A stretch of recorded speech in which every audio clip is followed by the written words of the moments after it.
Je vais m'entraîner pendant un moment avec Jacques Letourneau, qui est président de la CSN, Isabelle Montpetit, qui est présidente du syndicat des communications de Radio-Canada. Jacques, salut bien, je vous file le micro.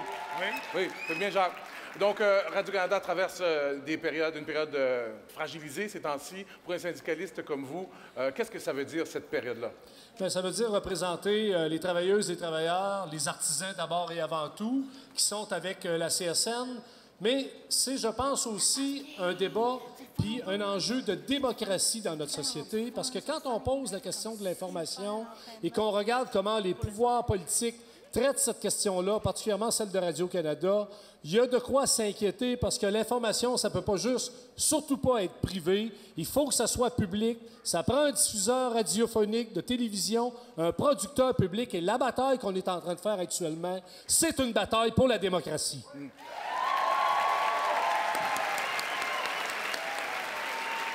Avec M. le maire, tantôt, M. le maire de Nicodère, on a fait justement le rapprochement entre Radio-Canada comme diffuseur public et la démocratie. En quoi, pour vous, Radio-Canada est vital pour notre démocratie? Bien, quand on se promène partout à travers le Québec ou le Canada, mais je vais parler particulièrement du Québec pour la CSN, on s'aperçoit que dans le traitement de l'information, Radio-Canada, c'est un pilier pour une information de qualité et c'est aussi un pilier en termes de producteurs, parce que des fois, on a l'impression qu'on parle juste d'un diffuseur, mais moi, je pense que si on veut une production de qualité, il faut que Radio-Canada soit bien financé, il faut assurer sa pérennité, parce qu'en démocratie, on ne fait pas juste diffuser de l'information, on en produit aussi, et Radio-Canada le fait de façon assez exceptionnelle. Jacques Letourneau, président de la CSN, merci beaucoup. J'aimerais passer la parole maintenant pendant un moment à Isabelle Montpetit, présidente du syndicat des communications de Radio-Canada. Isabelle, donc cette période-ci, comment vous la vivez? Bien, moi, je dois dire, c'est une période qui est difficile à l'interne pour les membres de mon syndicat, mais tous les employés de Radio-Canada. Mais quand on a une injection d'énergie comme aujourd'hui, c'est fabuleux parce que les artistes viennent nous dire, puis les gens qui sont dans la salle ici, il y a beaucoup d'artisans, mais il y a beaucoup d'amis de Radio-Canada. Ce qu'on vient de dire, c'est que Radio-Canada, c'est un lieu où notre culture se crée, puis c'est un lieu, comme l'a dit Jacques, où notre démocratie est en marche. Et je suis sûre que les employés de Radio-Canada qui sont ici aujourd'hui, ils vont rentrer demain au travail dans un état complètement différent de celui où ils étaient vendredi quand ils sont partis. Pourquoi, selon vous, Isabelle? Parce qu'on va pouvoir y croire que c'est possible. On a réussi à faire...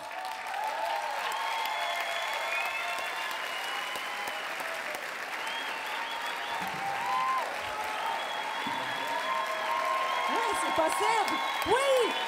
Oui, on a réussi à faire ça aujourd'hui. C'est des artisans de Radio-Canada et des amis de Radio-Canada comme Philippe, comme Pénélope, comme plein de gens dans l'ombre aujourd'hui, qui ont réussi en travaillant fort, en dehors des heures de travail, à monter un spectacle comme ça aujourd'hui, à recruter des artistes qui nous inspirent. On a eu Les Hommes rapaillés. Tous les textes ce soir sont inspirants. Donc, moi, je veux vous dire, il faut qu'on y croie profondément. C'est possible. Et quel est le message en terminant que vous envoyez aux citoyens, les gens qui nous regardent là, sur le web cet après-midi, le message que vous leur envoyez à ceux qui sont attachés aux diffuseurs publics? Qu'est-ce qu'ils peuvent faire comme citoyens? Bien, il faut y croire. C'est-à-dire que le diffuseur public, les gens critiquent, hein, c'est normal, là, ça nous appartient, donc on est exigeant par rapport à Radio-Canada, puis c'est parfait, mais ça nous appartient. Et donc, il faut s'en occuper, il faut en être préoccupé et le dire autour de nous et participer. Bon, on a notre page Facebook, on a des événements, il y a des gens qui sont venus à la manif en novembre, c'était fabuleux. Les gens sont ici aujourd'hui. On a des spectacles dans toutes les régions qui s'organisent, donc participer puis continuer d'y croire. Parce que si on y croit vraiment, on va réussir. Tantôt...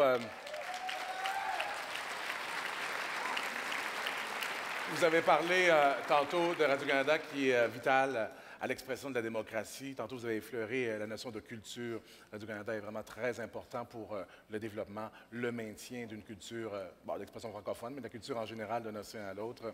Quelles sont vos pensées là-dessus? Bien, c'est ça, la culture. Qu'est-ce qu'on serait si on n'avait pas une culture forte?